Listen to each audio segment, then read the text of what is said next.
Hello. This video is a school project going over the history of nuclear warfare in World War II.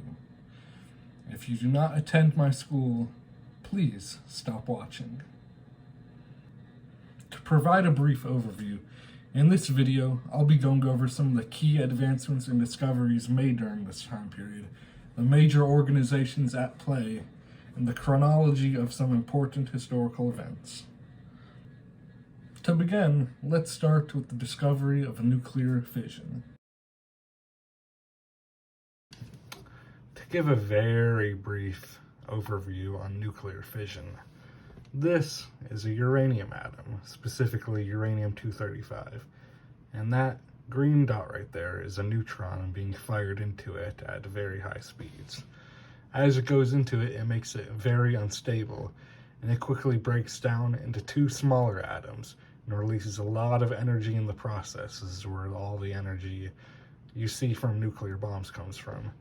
But also importantly, it releases some more neutrons, which, if they are to be in the path of a uranium-235 atom, it will cause a chain reaction.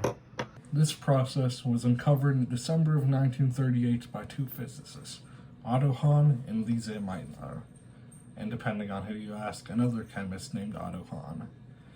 But if you are paying attention to the date, this was just in time for the beginning of World War II. Following this discovery in August of 1939 was the Einstein-Szilard letter. This letter, which was sent to President Roosevelt, was authored by physicist Leo Szilard and signed by Einstein. The reason he signed it is because he had a lot of celebrity clout at the time, and that meant it would promote the message easier and get it taken more seriously. Pause if you'd like to read. In short, this letter had three major themes. 1. The potential power of nuclear weapons. 2. The threat of Germany, who had recently annexed Czechoslovakia and their vast uranium deposits, and on top of that, were also attempting to replicate American research. And 3. The fact that the United States should probably fund some research and get their own supply of uranium. In response to this, President Roosevelt created the Advisory Committee on Uranium, which he funded with only a measly $6,000. These next few segments will be a little different. In it, I'll be discussing the four major organizations at play in the development of nuclear bombs. Timestamps here, or if you want to skip ahead.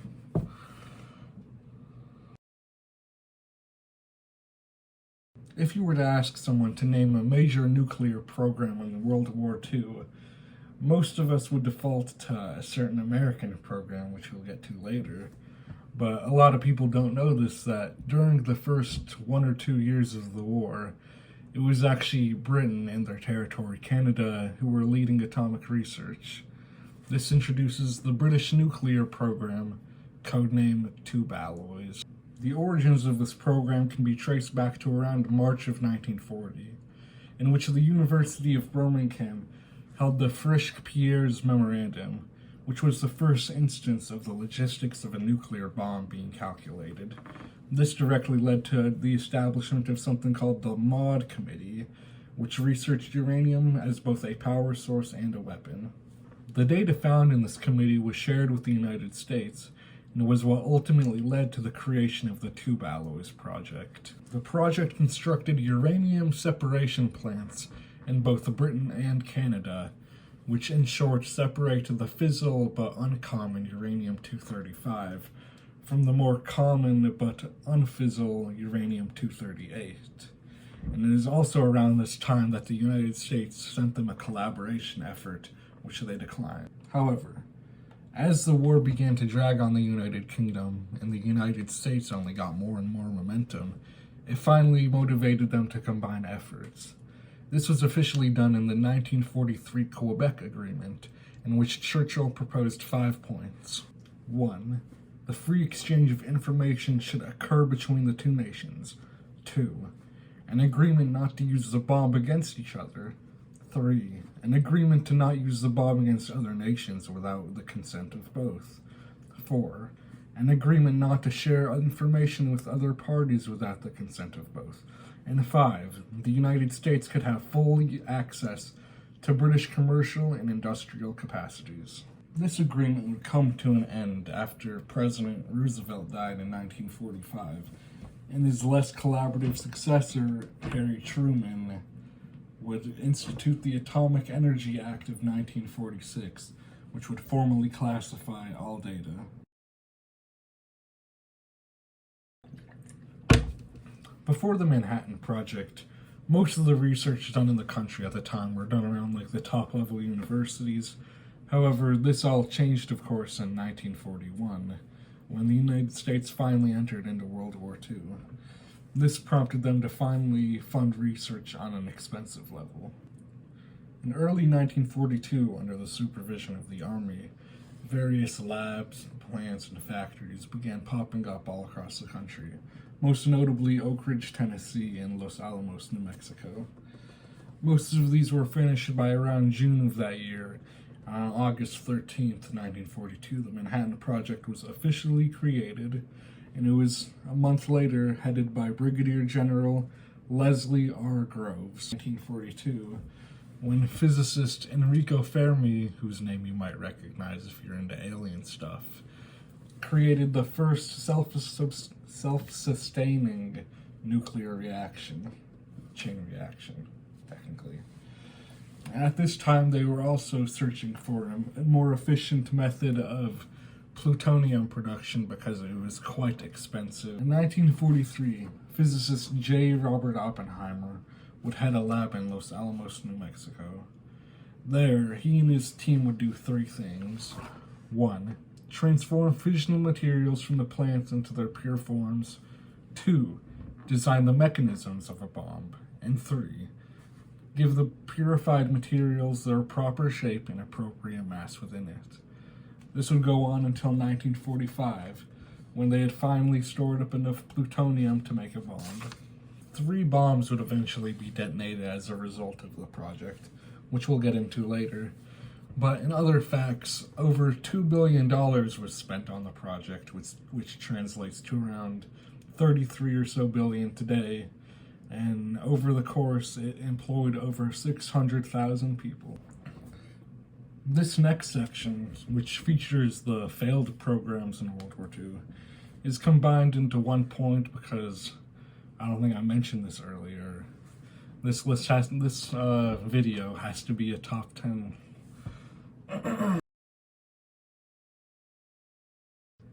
In this next section of the video, I'll be combining the 2 failed projects into one point because I don't think I mentioned this earlier. This project must be formatted as a top 10. If you didn't know that, then you're not in my class and you should leave. Mentioned that earlier. Didn't listen to me, huh? Anyway, going back to base, it'll feature the Nazi program and the Japanese program, which I will now go into detail. Beginning with the Nazis, their project called the Uran Project, or Uran-Verein, kicked off on September 1st, 1939, along with the invasion of Poland. This project would end up failing over the course of the war for them due to 2 reasons: a lack of funding and a lack of scientists, technically. Consider the German strategy entering into the war, which put simply was the attempt to make a speedy victory. This is why they focused on things that would help them in the immediate gain, like better U-boats, better planes, better tanks, and less on something that would be in the long term, like nuclear power and nuclear weapons, which were still largely unproven to a lot of people. And on top of that, you're fighting a war, that's expensive, so even less funding went to them because of that. Still, the Nazis did have a nuclear program, but over the whole runtime of it, it only accumulated the equivalent of around $2 million in spending, which, if you remember the statistic from earlier, $2 billion, that means the United States spent 1,000 times more money on their nuclear program than Germany did. Another problem plaguing German development was a consequence of their radicalist ideologies. You see, a lot of scientists didn't really align with them, and this made them want to leave. And a disproportionate amount of German scientists also happened to be ethnically Jewish. And that made them want to leave because they die. And as a result of all these issues compounding on each other, by the end of the war, the Uran project failed to even produce a single successful chain reaction or achieve uranium enrichment, which were pretty fundamental processes. Moving on to the Japanese nuclear weapons program. I'm going to have to be quite careful how I say this. It was called NIGO. I swear it's called that, I swear. This project was also a failure.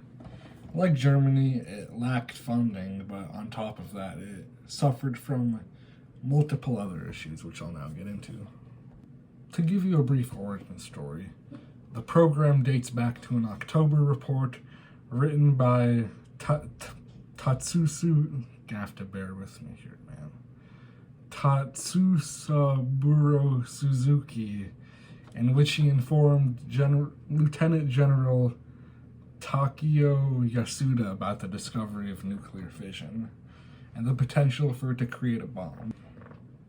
Yasuda would then go on to contact one of Japan's top physicists named Yoshio Nishina, which is, in Japan, he was considered to be kind of like the father of nuclear physics.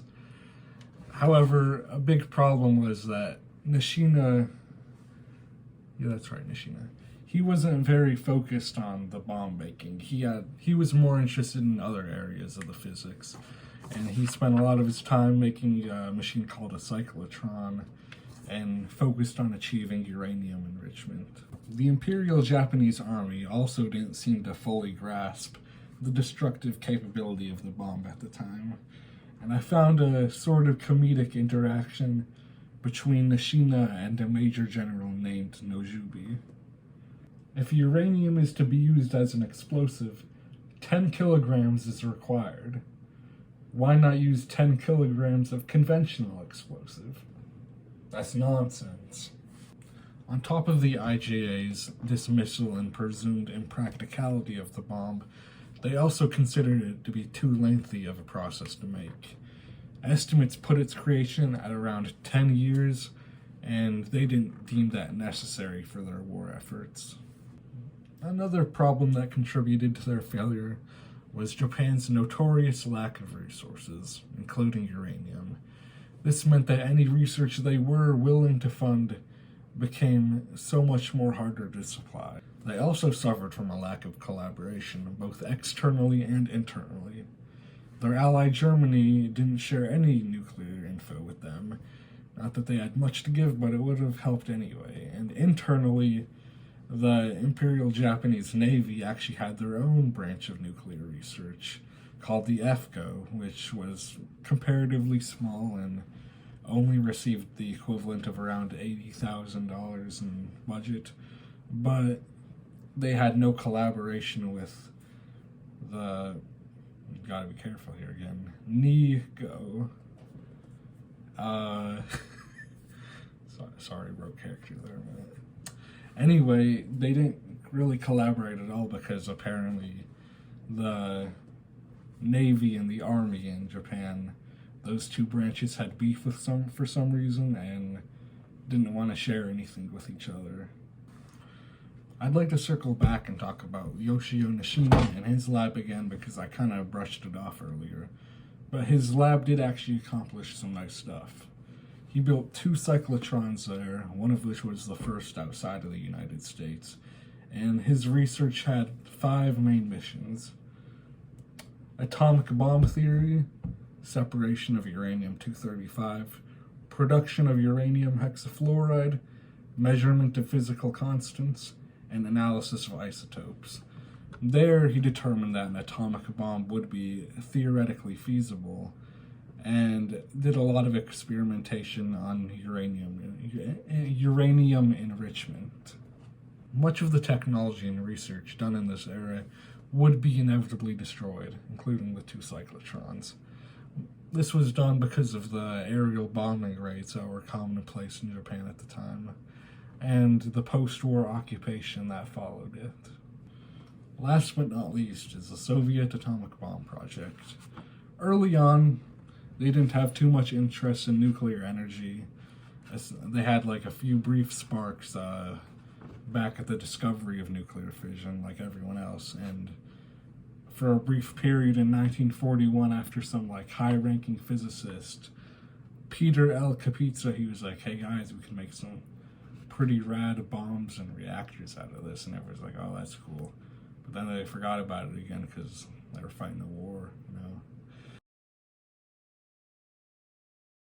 It wasn't until 1943 that they officially created the program, and it was led by physicist Igor Kurchatov. I think that's how you pronounce it. Anyway, they made small advancements in things like atomic chain reactions, uranium and graphite purification, and isotope separation methods. After the end of the war in 1945, the program kicked into high gear, spurred by what was now a nuclear monopoly of the United States. They began putting more funding into it, and the head of the program, Kurchatov, resigned and appointed another physicist, Yuri Khariton, as the leader of the program. Within 3 years, they would end up successfully making a new bomb. If you have a solid grasp of how history works, you might have a question ringing through your head right now. Where is all the espionage? Well, I saved that for one big chunk. To start, I think that it is only right that I begin with the most famous of spies, the Soviet Union. And to clarify something, it is the opinion of most physicists at the time that any country with the appropriate resources could eventually achieve nuclear weapons, but their espionage on the US probably saved them about 1 or 2 years at most. Think of it like homework that you are fully capable of doing, but save you some time to sneak a few answers on somebody. Of course, the Manhattan Project. Many spies would infiltrate the program.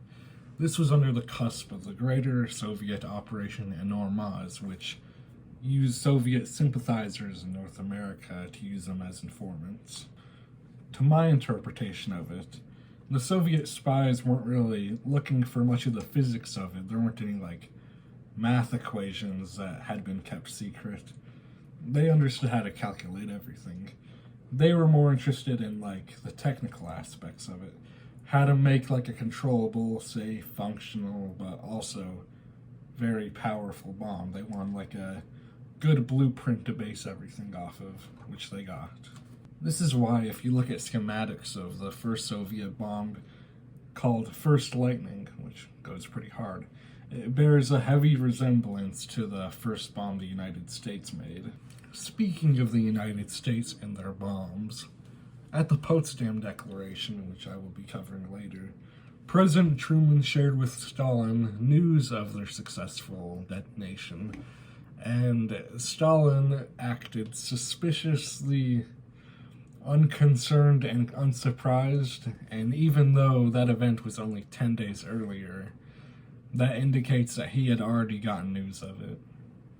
In response to everything so far, the U.S. Army Signal Intelligence Service created a project to intercept and decode messages by the Soviets under the codename Venona.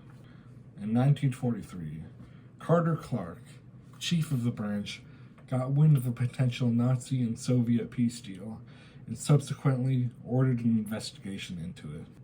After filtering through and decoding literally thousands of messages, what he really discovered was a highly organized, countrywide Russian espionage scheme, and one that penetrated up into the highest levels of government. Pertaining to the Manhattan Project, they were unable to discover any substantial information until the 1950s, when they finally accomplished cracking the codes and were able to realize who were the spies and what messages they finally sent. One thing the USA and USSR did have in common was their willingness to spy on Germany. Respectively, there was Operation Alsos and Epsilon and the Russian Alsos. They wanted to acquire data before the losing Germans potentially destroyed it, They want to confront, arrest, or employ German scientists, and were very focused on making sure the other did not gain any info. As the Manhattan Project concluded, the United States finally succeeded in creating an atomic bomb, and would perform the first ever explosion at 5:30 a.m. on July 16, 1945. It took place at the Alamogordo bombing range, 210 miles south of Los Alamos Laboratory, and was codenamed Trinity. Now for some facts. The 100-foot steel pole it was placed upon was immediately vaporized. The sand and asphalt surrounding the area was turned into a rock aptly called Trinitite. The blast rose up 8 miles high, spread across 1,000 feet, and was called in over 200 miles away. This conclusion about nuclear weaponry made a lot of people weary about it, and an interim committee debating nuclear weapons was established. Following the successful nuclear test, they and the other Allied nations issued the Potsdam Declaration. Pause if you'd like to read. In summary, the declaration gave 13 points. They requested unconditional surrender under the threat of complete destruction. They make sure to stress that they intend to end the war quickly and peacefully, and that they won't override the Japanese people's rights and culture and all that. They also make sure to stress that they intend to occupy the nation for a period of time to ensure things like democracy and proper demilitarization, and that they will justly punish any war criminals they find. The Japanese government would decline the offer, and on August 3rd, 1945, President Truman would order the use of atomic bombs on Japan. He described it as, "It is an awful responsibility that has come to us." Well, we are now at the end. On August 6, 1945, 8:16 a.m., a bomb was dropped over Hiroshima and killed an estimated 80,000 people to 140,000 people, and injured around another 100K. Later, on August 9th, 11:02 a.m., another bomb was dropped that would kill an estimated 75,000 people and injure around 75,000 more over Nagasaki. These were just the immediate victims, though, and many more would die from its lingering effects over the coming months, years, and decades, and all that. On August 15th, Emperor Hirohito announced surrender across Japanese radio broadcasts, and on September 2nd, an official ceremony would be held for it. Well, this is the end of the video. I should be playing there should be some credits or links going over my face, scrolling down or something. I don't know. I'll figure it out later. I still have to edit all this. You guys want to know what time it is? 1:51 a.m. I still have to edit all this. Want to know what time I started? Around 6 a.m. I thought I could do it in 3 hours. Did not work out that way. Did not. I'm going to show you guys something real quick. Be right back. This here is my dog. I just woke her up when she was sleeping, but she's better than your dog. Promise. Yeah. Look at the camera, sugar. Look at the camera. Alright, that's enough. Letting her go back to bed.